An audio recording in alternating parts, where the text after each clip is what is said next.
शास्त्रों में कहा है भाग्योदयेन बहुजन्म समर्जितेन सत्संगमं च लभते पुरुषो यदावे। किसी को लग रहा होगा कि नरेश भैया ने तैयारी की है 3 महीने पहले से, तो चलो 3 महीने के फल से हमें कथा मिल रही है। ये सिर्फ 3 महीने का या 2 हफ्तों का या 4 हफ्तों का फल नहीं है। भाग्योदयेन बहुजन्म समर्जितेन सत्संगमं च लभते पुरुषो यदावे।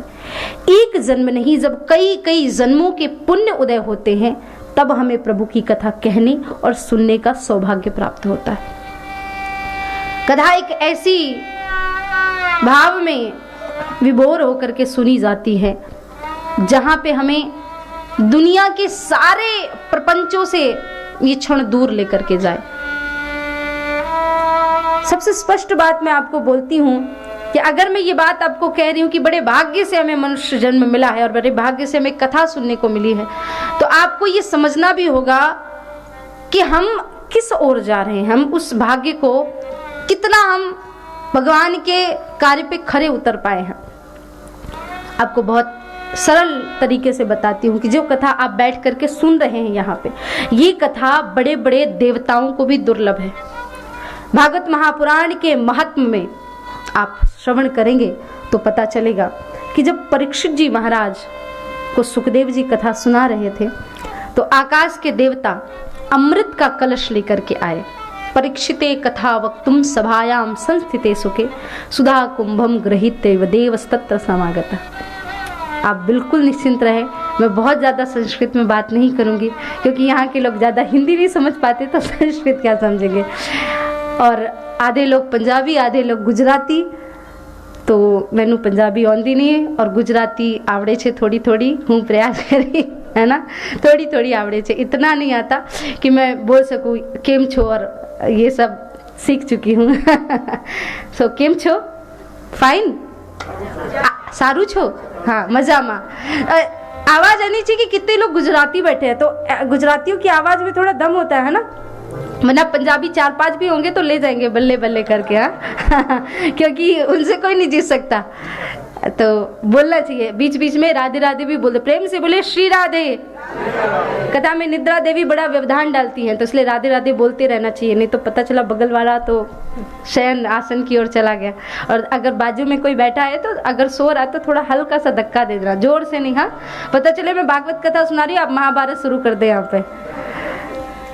परीक्षिते कथा वक्तुम सभायाम संस्थिते सुखे सुधा कुंभम गृहीते देवस्तत्र समागता। देवता अमृत का कलश लेकर के आते हैं, सुखदेव जी महाराज से कहते हैं महाराज हमने सुना है कि राजा परीक्षित को 7वें दिन तक्षक डसेगा। बोले हाँ, तो हम राजा परीक्षित के लिए ये अमृत का कलश लेकर के आए हैं।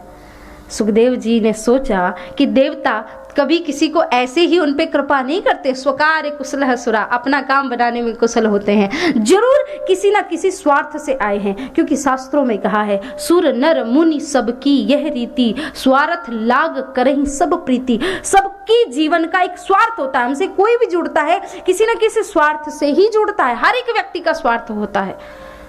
किस लिए आए हो तुम लोग? सुखदेव जी महाराज ने पूछा। राजाओं ने कहा, इंद्र इत्यादि देवताओं ने कहा महाराज हम आए हैं यहाँ पे अदला बदली करने के लिए, विनिमय यानी अदला बदली करने के लिए। एवं विनिमय जाते सुधा राज्ञः प्रपीयताम प्रपश्यामो वयम सर्वे श्रीमद्भागवतामृतम्। एवं विनिमय जाते, महाराज अदला बदली कर लेते हैं। बोले क्या मैंने सुना है 7वें दिन राजा परीक्षित को तक्षक डसेगा, तो आप ये अमृत राजा परीक्षित को पिला दीजिए, परीक्षित तो अमर हो गए, उसके बाद वो कथा सुनने का क्या फायदा उनको, तो वो कथा अमृत आप हमें सुना दीजिए। सुखदेव जी महाराज को क्रोध आया, ललकारते हुए कहा क्वा सुधा क्वा कथा लोके क्वा काचा क्वं मणि महान ब्रह्मरातो विचार एवं तदा देवाज्यहासा। कहाँ ये तुम्हारा तुक्ष अमृत और कहाँ महान श्रीमद् भागवत की कथा। कांच और मणि की कभी तुलना नहीं की जा सकती। जो भागवत महापुराण है वो मणि के समान है और ये तुम्हारा अमृत तुच्छ कांच के समान है। श्रीमद् भागवत महापुराण की इतनी महिमा। देवताओं को बड़ा गुस्सा आया, देवता रोते रोते ब्रह्मा बाबा के पास गए, बोले मानवों को पृथ्वी पे भागवत कथा सुनने का अधिकार प्राप्त है और हम देवता गए अमृत लेकर के कि हमें कथा सुना दो, तो मिली नहीं। अभक्तस्य विज्ञाय न ददौ स कथामृतम श्रीमद् भागवती वार्ता सुराणाम अपि दुर्लभा। देवताओं को भी दुर्लभ है कथा। ब्रह्मा बाबा ने कहा शांति रखो, शांति रखो। थोड़ी देर धैर्य से बैठते हैं, 7 दिन बाद देखते हैं। 7 दिन बाद जब फल देखा तो परीक्षित को मोक्ष मिला। धाता अपि विस्मिता, ब्रह्मा जी विस्मित, और फिर सत्यलोक में तराजू बांधा। सत्यलोके तुलाबद्धम, सत्यलोक में तराजू बांधा अपने लोक में, और एक तरफ सारे मोक्ष के साधनों को रखा, दूसरी तरफ श्रीमद् भागवत महापुराण को। और श्रीमद् भागवत महापुराण का जो पल्ला था वो सबसे भारी निकला। देख करके सारे देवता सब विस्मित रह गए। लघुन्यन्यानि जातानि गौरवेन इदं महत् तदा ऋषि गणः सर्वे विस्मयम् परमम्। ये सब विस्मित हो गए, महाराज ये क्या हो रहा है। तब सबको समझ में आया कि भागवत कथा ऐसी वैसी कथा नहीं, बड़े भाग्य से मिलती है। और भाग्य आप सभी का ही जागृत हुआ है, क्योंकि मनुष्य तन भी ऐसे नहीं मिल जाता। कई बार कई योनियों में भ्रमण करते करते करते करते कबहू की करी करुणा नर देही देत ईश बिनु हेत स्नेही। कभी तो भगवान की कृपा होगी जो हमें मनुष्य तन मिलेगा। और आज बड़ी मुश्किल से मनुष्य का तन मिला है तो हम उसको व्यर्थ की चीजों में गवा देते। हमारे धर्म ग्रंथों की महिमा इतनी महान है। अमेरिका में शिकागो के सम्मेलन में आप सभी ने, विवेकानंद जी को कौन नहीं जानता, सारी दुनिया जानती है।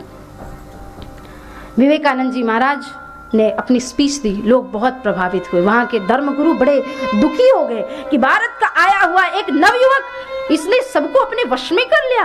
तो वहां के धर्मगुरुओं ने विवेकानंद जी को अपमानित करने के लिए हमारे धर्म ग्रंथों को सबसे नीचे रख दिया और सबसे ऊपर अपने ग्रंथों को रख दिया।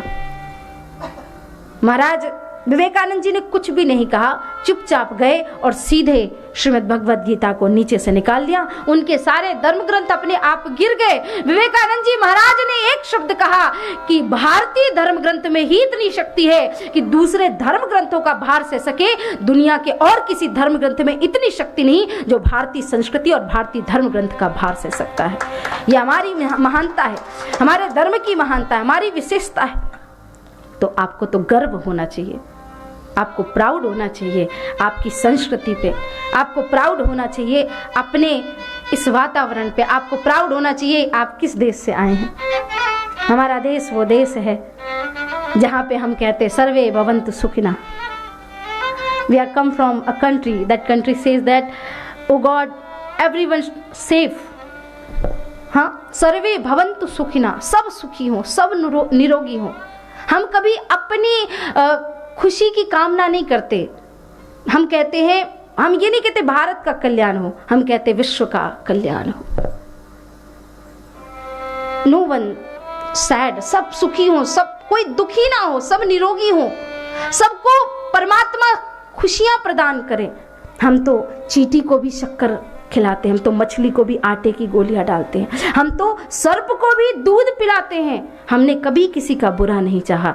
तो ऐसे देश से आने के बाद और विदेश की धरती पे रह करके आप इस प्रकार से भारतीय संस्कृति को जागृत करके, और आज आप देख रहे हैं, आपकी कथा सिर्फ आप नहीं सुन रहे, संस्कार चैनल के माध्यम से लाखों लोग टीवी के माध्यम से सुन रहे हैं, देख रहे हैं। तो मैं संस्कार टीवी का भी हृदय से एक बार धन्यवाद करना चाहती हूँ कि इतना सुंदर कार्य, एक बार जोरदार तालियां आप बजाएं। तो इतना सुंदर प्रभाव होता है। देखिए, मीडिया इज मस्ट, मीडिया बहुत इंपॉर्टेंट है आज के ज़माने में। पहले होता था ना कि भारत में आपने देखा होगा बैलगाड़ी से चलते थे लोग, आजकल जब टेक्नोलॉजी ऐसी बढ़ गई, आपके यहाँ तो एयर कार आ गई। हाँ, मैंने देखा, एक दिन मैं गई हुई थी तो एक भैया हमें बाहर उतारा और उन्होंने मोबाइल से कुछ किया और उनकी कार पार्क के अंदर चली गई। मैंने कहा वाह क्या टेक्नोलॉजी है। हमारे यहाँ तो पहले समय ऐसा था, मैं तो पैदा नहीं थी तब, बताते हमारे दादाजी लोग कि बैलगाड़ी से चलते थे, बहुत दूर दूर तक साइकिल से जाते थे, पैदल जाते थे। टेक्नोलॉजी बढ़ती है तो आज मीडिया के माध्यम से कितना कुछ। तो आप यहाँ पे इतने ही लोग बैठ के कथा सुन रहे, ये मत सोचिए, आज आपके माध्यम से और इस भवन के माध्यम से लाखों लोग कथा सुन रहे हैं। और वो लोग भी जो कथा सुन रहे हैं, मैं उनसे भी यही प्रार्थना करना चाहती हूँ कि आप भी अपने इस भाव में रहिए, अपने इस परमात्मा के भाव को देकर हम जो प्रोग्राम कर रहे हैं, पूर्व में ही आपको हमारे भाई श्री ने बताया है कि हम गौ रक्षा एवं उन बच्चों के लिए जिनको 2 वक्त की रोटी भी नसीब नहीं हो पाती है, उनके लिए कार्यक्रम कर रहे हैं। आपके पास नंबर फ्लैश हो रहे हैं, आप इन नंबरों पे अपने कांटेक्ट करके और आप अपना डोनेशन, अपना दान अवश्य दें, ताकि आने वाली पीढ़ी हमारे परिवार को, हमारे पूर्वजों को, हमारे लोगों को याद कर सके कि हम किस परंपरा से आते हैं, हम किस संस्कृति से आते हैं। और वो संस्कृति जब एक चींटी को भी शक्कर दे सकती है, एक सर्प को भी दूध पिला सकती है, तो हमारी मानवता इतनी महान तो हो ही सकती है कि हम उन बच्चों के 2 समय के भोजन की व्यवस्था स्वयं से कर सके। अगर आपने 4-4 बच्चों के भी भोजन की सुबह शाम व्यवस्था कर दी, या एक बच्चे के 1 महीने के भोजन की भी व्यवस्था आपने कर दी, तो कितना पुण्य मिलेगा। हम लाखों करोड़ों रुपए अपने बच्चों के बर्थडे पार्टी में कितना कुछ वेस्ट कर देते हैं, लेकिन वही चीज अगर 5% भी कम करके आप उन गरीब बच्चों को खिलाएंगे तो उसका कई गुना पुण्य आपको आपके जीवन में अवश्य मिलेगा। हमारा देश ऐसा वैसा देश नहीं है। वसुधैव कुटुंबकम की भावना पूरी दुनिया में अगर कोई रखता है तो भारतवर्ष रखता है।